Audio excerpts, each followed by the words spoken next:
All right, guys. President Trump just confirmed that Charlie is dead. He posted this about 5 minutes ago. He says the great and even legendary Charlie Kirk is dead. No one understood or had the heart of the youth in the United States of America better than Charlie. He was loved and admired by all, especially me. And now he is no longer with us. Melania and my sympathies go out to his beautiful wife, Erica, and family. Charlie, we love you. So this is things have changed.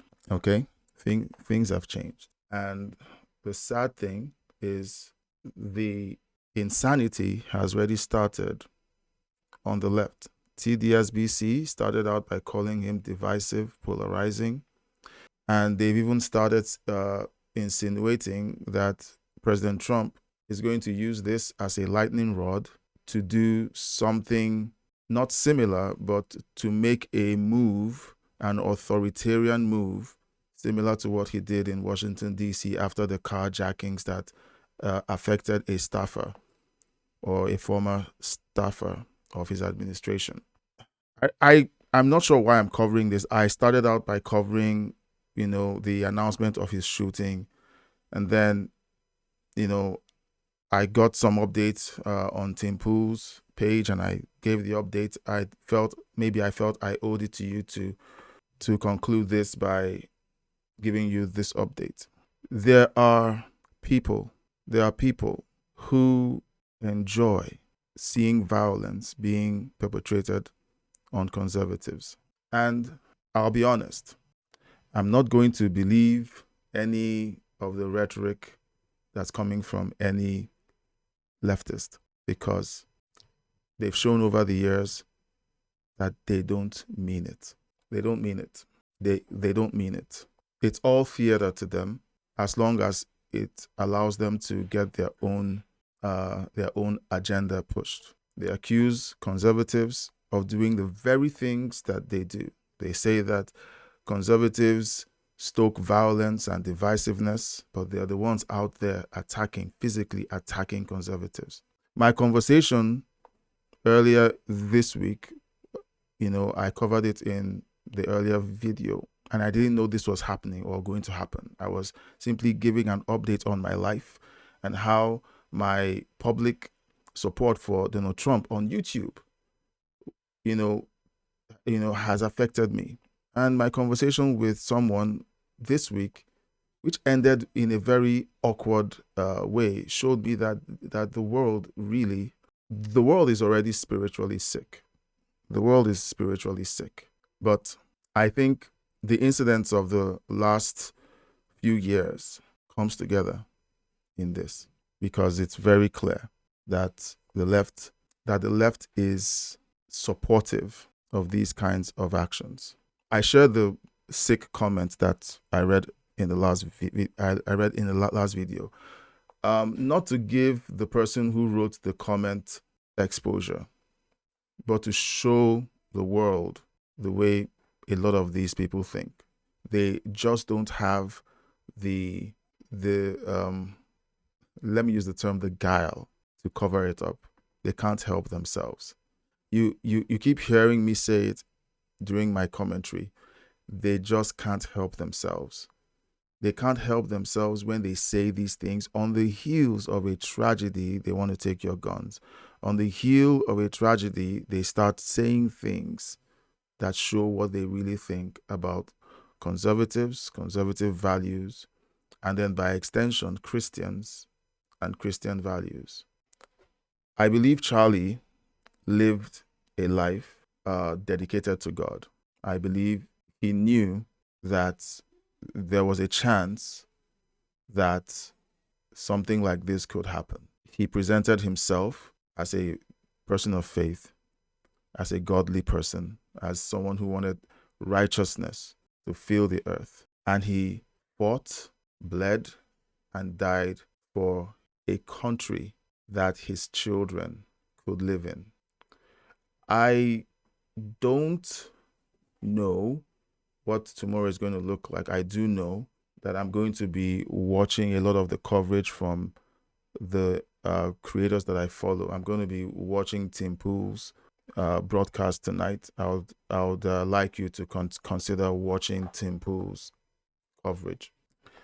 Consider connecting and listening to what's going on, because for those of you who are watching and you haven't spent time listening to conservative voices, I want to invite you to just listen to Tim Pool's broadcast for tonight. Because when you live in an echo chamber and all you listen to is TDSBC, CNN, ABC, PBS, NBC, and the like, and all you hear is one narrative, and you can't even think outside of that narrative because it's too painful, because being wrong for you is that painful.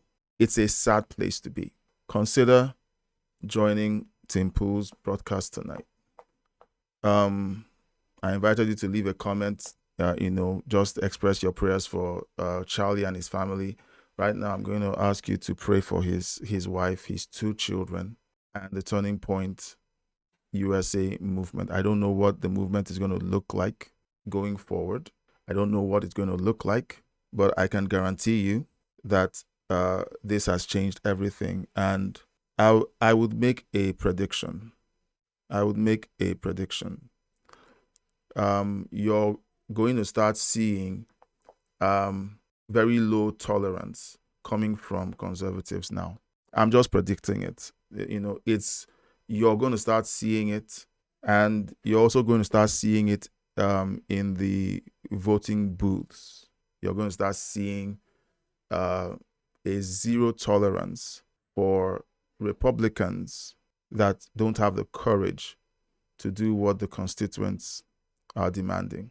You're going to start hearing louder voices coming from the left claiming that President Trump has successfully used Charlie Kirk's murder to galvanize far leftists and radicals to his cause of making America an authoritarian state. And you're going to, like, that dividing line, I predict, just got thicker, because there's no telling anyone on the conservative side that there's anything resembling a moderate left. I think it's basically gone now. So that's my prediction. It is heartbreaking that we find ourselves here. In my video, I've produced so many videos today and released them with very little editing. And in my video today, I simply pointed out the fact that my support for President Trump has cost me. But it hasn't cost me my life. But for Charlie, it has. I didn't know this was happening when I was recording my video. I didn't. I just felt really heavy, and I thought about the conversations I had, the things that had transpired over the last few months, since my channel really started growing and I started seeing a lot of the chatter in my comments section and some of the stuff that happened to me personally. And I felt that it would be good for me to just let it out and do a video. And believe me, I didn't say everything that I could say because it just wouldn't be right to say everything. Our prayers, should go up today for Charlie. TDSBC is claiming that his events on campuses were controversial, they were divisive, they position him as this guy who just went into campuses to stir up trouble. And all he did was he held rallies with students who would step forward to the microphone and ask a question. And there would be an exchange, and he would respond to them in a godly, even way, giving them the answers to the things that they were trying to push. And they call that divisive. Folks, those are the guys that claim that they are, that they are tolerant, that they are the party of law and order, that they are the party of love and inclusion. Inclusion only when you're saying things that they want you to say. It's clear that, that's not what they want. They want you to only have one opinion, and the opinion is the one that they want you to have. They don't want freedom of thought. They don't want freedom of speech. They definitely don't want your Second Amendment rights to remain. They're going to use this to say, if you guys really cared about Charlie, you should push gun laws, tighter gun control. And to everyone who is loading up to say that, you just don't know what you're talking about. Leave a comment in the comment section. Pray for Charlie's wife and kids, and pray for America. America is going to need it, because with what just happened, I'm very concerned about what is going to look like.